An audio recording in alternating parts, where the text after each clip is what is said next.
இறைவன் நம்ம கணக்கெல்லாம் கொடுத்துட்ருக்கான், நம்ம வாழ வச்சுட்ருக்கான் ஒவ்வொரு நாளும். ஆனால் நம்ம மற்ற குடும்பம் கணக்கு பார்த்து கொடுத்துட்ருக்கோம். அந்த கணக்கை குறைக்கிற மொழியே கூட்டுறது கிடையாது.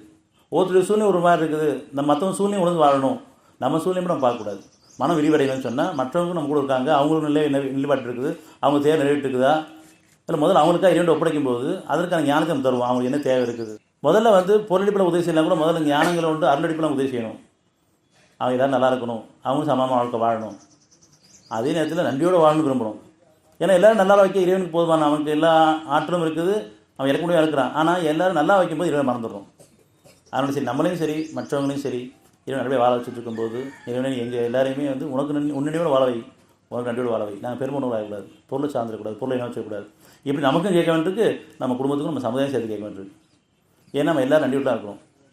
கொடுத்ததுக்கப்புறம் மறந்துக்கூடியவங்களாகவும் அதை இணைவைக்குள்ளாகவும் அதை வீண் பண்ணவங்களாகவும் அதை கஞ்சிதரம் பண்ணவங்களாகவும் அது அலங்காரங்களுக்கு செலவு பண்ண இருக்கிறோம். அநியாயமாக அலங்காரங்களுக்கு செலவு பண்ணிட்டுருக்கோம். அதனால் வானங்கள் உள்ளேயும் பூமி இறைவன் சொந்தமானது. 4 130 132 அத்தியாயம் 4 131 132.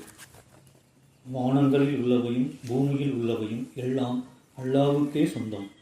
உங்களுக்கு முன் வேதம் கொடுக்கப்பட்டவர்களையும் உங்களையும் அல்லாஹ்வுக்கே பயந்து நடக்குமாறு உபதேசம் செய்தோம். நீங்கள் அவனுக்கு மாறு செய்தார். நிச்சயமாக வானங்களில் உள்ளவையும் பூமியில் உள்ளவையும் யாவும் அல்லாஹ்வுக்கே சொந்தம். மேலும் அல்லாஹ் தேவையும் அற்றவனாகவும் புகழுக்கு உரியவனாகவும் இருக்கின்றான். 132. வானங்களில் உள்ளவையும் பூமியில் உள்ளவையும் யாவும் அல்லாஹ்வுக்கே சொந்தம்.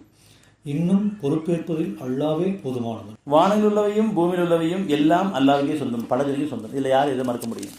நம்ம யாராவது மறுக்க முடியுமா? அப்படி மறுத்தோம்னு சொன்னால் நிராகப்படாயிடும்.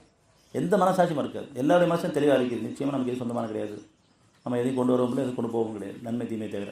வானங்களையும் பூமியிலையும் அல்லாஹ்வுக்கே சொந்தம். உங்களுக்கு முன் வேதம் கொடுக்கப்பட்டவர்களையும் உங்களையும் அல்லாஹ்வுக்கு பயந்து நடக்குமாறு உபதேசம் செய்தோம். நீங்கள் அவனுக்கு மாறு செய்தால் நிச்சயமாக வானங்களையும் பூமியும் உள்ளவை யாவும் அவன் அல்லாஹ்வுக்கே சொந்தம். மேலும் அல்லாஹ் தேவையற்றவனாகவும் பொருள்களையும் வைக்கின்றான். நம்ம இந்த சத்தியத்துக்கு பணிஞ்சால் வானங்களையும் பூமி நமக்கு அடிபணியும்.